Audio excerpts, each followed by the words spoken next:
যুক্তরাষ্ট্রের ফ্লোরিডায় টাম্পা শহরে বাংলাদেশের একজন অত্যন্ত মেধাবী ছাত্র পিএইচডিতে পড়াশোনা করছিল ইউনিভার্সিটি অফ সাউথ ফ্লোরিডাতে। একটা নৃশংস হত্যাকাণ্ডে ওর জীবনের অবসান ঘটে। জামিল হোসেন লিমন, আসলে পরিবারের সদস্যরা এখানে আছে, ওর ভাই আছে, বাবা আছে, মা আছে, পরিবারের অন্যান্য সদস্যরা আছে। পরিবারকে সান্ত্বনা দেওয়ার মতো ভাষা আমাদের কাছে নাই। তবে আমার এই ঘটনা যখন ঘটেছে তখন আমি পররাষ্ট্র মন্ত্রণালয়ের পক্ষ থেকে ওর বাবার সাথে যোগাযোগ করেছি, লিমনের বাবার সাথে ফোনে কথা বলেছি এবং ঘটনাটি ঘটার সাথে সাথে আমাদের পররাষ্ট্র মন্ত্রণালয়ের যে মিশন আছে ওয়াশিংটন ডিসিতে, ফ্লোরিডাতে, তারা সার্বক্ষণিকভাবে যুক্তরাষ্ট্রের বিভিন্ন সংস্থার সাথে যোগাযোগ রেখেছে।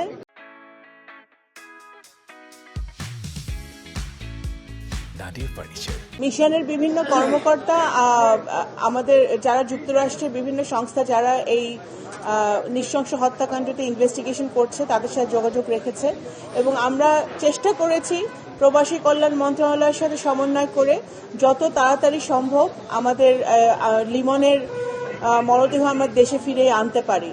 তো আপনারা জানেন লিমনের সাথে আরও একটি মেয়ে আমাদের বাংলাদেশের সন্তান বৃষ্টি, ও নিহত হয়েছে একটি হত্যাকাণ্ডে। তো খুবই রিসেন্টলি আমরা জানতে পেরেছি যে বৃষ্টির মরদেহ শনাক্ত করা গেছে এবং সেটাও আমরা যাতে আমরা খুব শীঘ্রই ফেরত আনতে পারি সেই কাজ চলছে। তো আজকে আমি লিমনের পরিবার আছে, আমি সরকারের পক্ষ থেকে বলতে চাই মাননীয় প্রধানমন্ত্রী নির্দেশে আমি আজকে এখানে এসেছি এবং আমরা চেষ্টা করেছি লিমনের পরিবারের পাশে থাকার। আসলে এটা তো কোনো ভাষা নাই, কারণ বাবা মার সামনে যখন মানে সন্তানের মৃত্যু হয় সেটার সান্ত্বনা দিয়ে আসলে পূরণ করা যায় না। তো আমরা এতটুকুই বলতে পারি যে বর্তমানে জাতীয়তাবাদী দলের সরকার লিমনের পাশে আছে, পরিবারের পাশে আছে, প্রধানমন্ত্রী জনাব তারেক রহমান ওনাদের পাশে আছে এবং আমাদের যা যা সহযোগিতা করার দরকার আমরা অবশ্যই করব।